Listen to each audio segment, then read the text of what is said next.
সদনত চৰ্চা হ'ব লাগে বিভিন্ন কাৰণত কেতিয়াবা চৰ্চা যিমান বহল ভিত্তিত হ'ব লাগে সেই ধৰণে নহয় আৰু কেতিয়াবা সদনৰ মজিয়াত আন বিভিন্ন কাৰ্য ব্যৱস্থা বা এজেণ্ডা থকাৰ কাৰণে বহু সময়ত ৰাইজে বিধেয়কসমূহৰ খুঁটি নাতি জানিবলৈ নাপায় আৰু তাৰ ফলত ৰাইজৰ মাজত বহুত খুদৰণি থাকি যায় এনে লাইভৰ জৰিয়তে মন্ত্ৰী আৰু বিধায়কসকলে বিধেয়কসমূহৰ ওপৰত বা যি বিধেয়ক আইনত পৰিণত হয়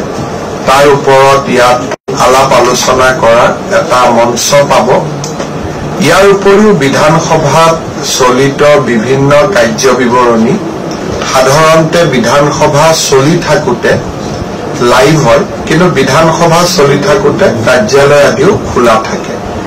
গধূলি পুনৰ সম্প্ৰচাৰত ৰাইজেও প্ৰশ্নোত্তৰ শিতান আদি এএলএ লাইভৰ জৰিয়তে আকৌ এবাৰ চাবলৈ সুবিধা পাব বিধানসভাত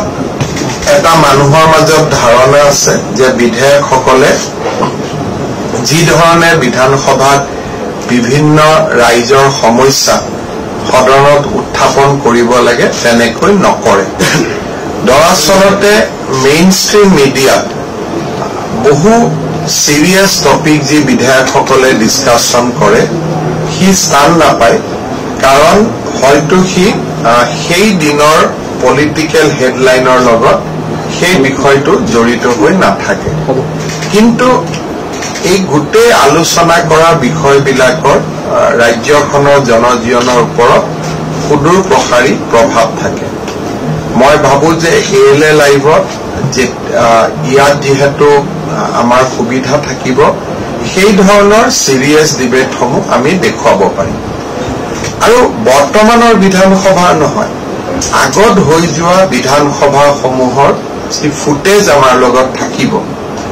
বিভিন্ন সময়ৰ পৰিপ্ৰেক্ষিতত পুৰণা ডিবেটসমূহ যেতিয়া আমি ইয়াত পৰিবেশন কৰিম হিউ দৃষ্টিনন্দন হ'ব আৰু গৱেষকসকলৰ বাবেও এটা সমল হৈ থাকিব এএলএ লাইভ এটা ভাল প্ৰচেষ্টা মই বিধানসভাৰ অধ্যক্ষ বিশ্বজিৎ দৈমাৰীক ধন্যবাদ জনাইছো আৰু এএলএ লাইভৰ উত্তৰোত্তৰ উন্নতি কামনা কৰিছো সংসদ টিভি বা আন ধৰণৰ যি ধৰণৰ মিডিয়ামসমূহ সিৰিয়াস মানুহে চাই সংসদ টিভিত হোৱা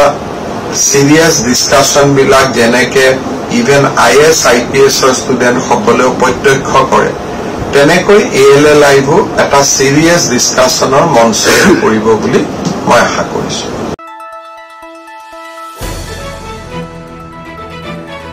দ্য নিউজলেণ্ডছ অবিৰত তথ্যানুসন্ধান আপোনাৰ সেৱাত খবৰ সন্ধান